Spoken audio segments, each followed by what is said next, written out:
해숙은 거리를 걸으며 낙준과 함께하는 모든 순간에 웃음을 지으려 노력했지만 마음 한편에선 점점 깊어지는 외로움을 느꼈다. 그리고 무엇보다 무서웠던 건 낙준이 자신을 측은하게 바라보는 그 눈빛이었다. 여전히 다정했고 배려했지만 해숙은 그것이 사랑이 아니라 연민처럼 느껴질까봐 두려웠다. 며칠 후 두 사람 앞에 정체불명의 여인 소미가 다가왔다. 그녀는 자신이 왜 이곳에 있는지 모르겠다고 했다. 해숙은 이상한 기시감을 느꼈다. 소미는 낙준과 가까운 듯했고 낙준도 그녀를 전혀 낯설어하지 않았다. 해숙은 그저 스쳐가는 인연이기를 바랐지만 시간이 지날수록 두 사람 사이의 친밀함은 커져갔다. 낙준은 해숙과의 대화에선 늘 조심스럽고 단정했지만 소미와 있을 때는 훨씬 편안하고 자연스러웠다. 해숙은 그 모습을 지켜보며 조금씩 멀어지는 느낌을 받았다. 낙준이 젊어진 것도 기억을 잃은 것도 모두 이해하려고 애썼지만 자신이 아닌 누군가에게 그가 미소를 짓는 모습을 볼 때마다 마음이 찢어지는 듯 아팠다. 소미는 점점 더 해숙의 일상에 스며들었고 해숙은 자신이 이곳에서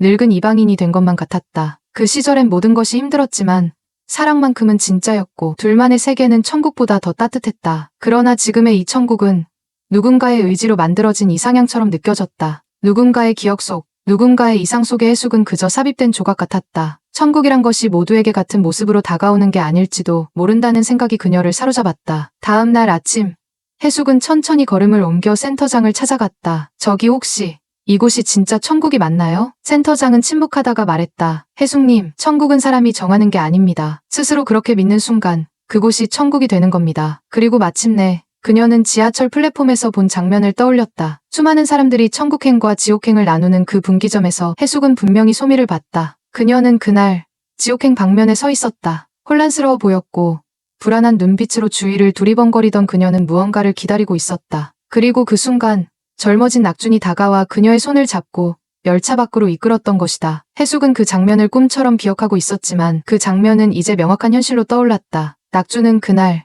분명히 소미를 구해냈고 무언가 중요한 결정을 했던 것이다. 그때의 기억은 해숙의 마음에 다시 깊은 물결을 일으켰다. 낙준이 왜 젊어진 모습으로 이곳에 있는지, 왜 그녀를 기억하지 못하는지, 그리고 왜 소미에게 그렇게 자연스럽게 다가가는지를 설명해주는 유일한 실마리처럼 느껴졌다. 해숙은 천천히 앉아 두 손을 마주 잡았다. 소미는 여전히 친절했다. 그녀는 해숙에게 다가와 항상 다정한 말투로 인사를 건넸고 낯설지 않은 미소를 짓곤 했다. 그녀는 해숙에게 천국의 아름다운 장소들을 소개하기도 했고 함께 식사를 제안하기도 했다. 처음엔 그녀의 순수함이 돋보였지만 시간이 지날수록 해숙은 묘한 기시감을 느끼기 시작했다. 마치 그를 오래전부터 알고 있었던 사람처럼, 아주 오래전부터 기다려왔던 사람처럼. 그녀의 태도는 해숙에게 혼란과 공포를 동시에 불러일으켰다. 해숙의 직감은 속삭이고 있었다. 이 여자는 실수로 여기에 온 것이 아니라고. 그녀는 목적을 가지고 이곳에 왔다고. 소미의 기억은 여전히 돌아오지 않았다고 주장했지만 그녀가 낙준과 눈을 마주치는 방식, 말없이 걷는 동안 느껴지는 기류는 모든 걸 부정하고 있었다. 그녀는 기억을 잃은 게 아니었다. 단지 숨기고 있었던 것이다. 그녀는 이곳에 자격이 있어서가 아니라 누군가의 선택에 의해 끌려온 존재였다. 그리고 그 사실을 낙준도 알고 있는 듯 보였다. 그리고 거울 앞에서 자신의 얼굴을 바라보았다. 주름진 이마, 깊게 팬 눈가, 그리고 입가에 세월이 새겨진 선들. 이 얼굴을 그는 기억하지 못하는 것이다. 점점 낙준은 소미에게 다가가고 해숙은 점점 외로워진다. 마을에서는 사람들과 어울리지 못하고 어느 순간부터 해숙은 혼자 있는 시간이 많아졌다. 나무 벤치에 앉아 바람 소리를 듣는 시간, 꽃잎이 떨어지는 모습을 멍하니 바라보는 시간. 그녀는 그렇게 천국 속에서도 점점 고독해져 갔다. 그리고 그런 시간 속에서 자신의 진짜 마음을 마주하게 되었다. 그녀는 자신이 이곳에서 진짜 원하는 게 무엇인지, 진짜 바라는 천국이 어떤 모습인지 생각하게 되었다. 해숙은 낙준의 젊은 얼굴보다 자신이 사랑했던 그 마음을 다시 보고 싶었던 것이다. 나는 여기서 행복해야만 해. 그게 나의 천국이라면 나 혼자서라도. 문이 닫히는 소리, 그리고 어둠 속에 홀로 선 해숙의 눈동자. 그 눈동자엔 슬픔이 깃들어 있었지만 동시에 굳은 결의도 있었다.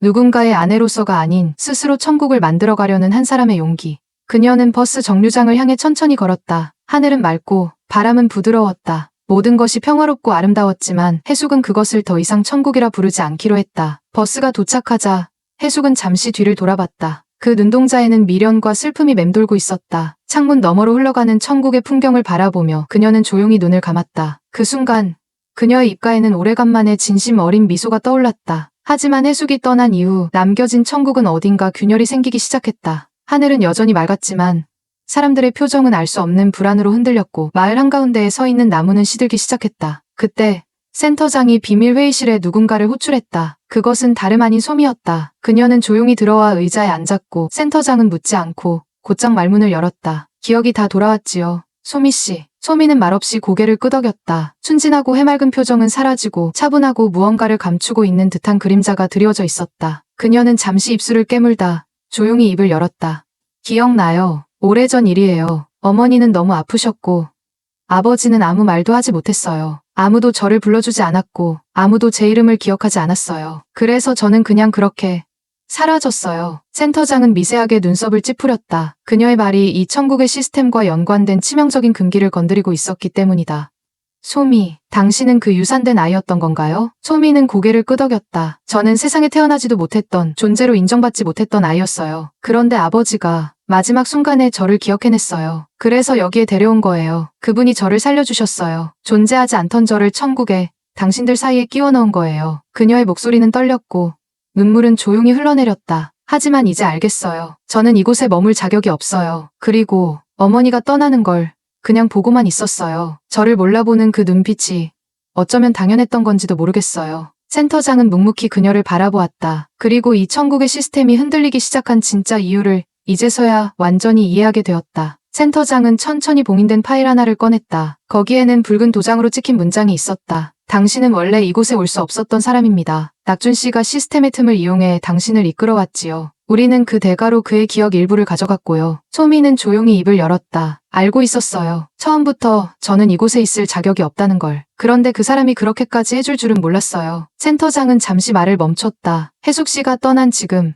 이 공간의 균형은 당신의 존재에 의해 계속 무너지고 있습니다. 곧 선택을 해야 합니다. 이곳을 떠날지 아니면 다시 죄를 마주할지. 소미는 고개를 숙였다. 그녀의 눈엔 처음으로 진짜 눈물이 맺혔다. 그 사람 저를 살리고 싶었던 거겠죠. 그런데 제가 뺏은 게 너무 커요. 센터장은 마지막으로 말했다. 천국은 자격이 아니라 용서로 오는 곳입니다. 하지만 그 용서는 누가 대신해줄 수 없는 법이지요. 그리고 화면은 어둠 속으로 사라졌다. 버스는 조용히 멈췄다. 해숙이 조심스레 내리자 앞에는 나무 하나 없는 하얀 들판이 펼쳐져 있었다. 들판 중앙엔 허공에 덩그러니 서 있는 하얀 문 하나가 있었다. 그 문 위에는 수묵화처럼 번진 붓글씨로 이렇게 적혀 있었다. 당신의 진짜 천국은 당신만이 열 수 있습니다. 해숙은 잠시 문 앞에 서 있었다. 그리고 천천히 문고리를 잡고 문을 열었다. 눈부신 빛이 그녀를 감싸며 그녀는 완전히 새로운 공간에 발을 들였다. 그곳은 젊은 시절 자신이 살았던 동네를 닮았지만 모든 것이 더 따뜻하고 부드러웠다. 그 무렵 낙주는 혼자 집에 앉아있던 중 창고에서 우연히 오래된 상자를 발견했다. 해숙과 함께 살던 시절 정리하지 못했던 물건들이 담긴 상자였다. 그는 조심스럽게 상자를 열었다. 그중 하나에는 우리 아이에게라고 적혀 있었다. 편지를 펼치는 순간 그의 눈에서 눈물이 흘러내렸고 가슴은 쿵쿵 요동쳤다. 그리고 그는 마침내 깨달았다. 소미,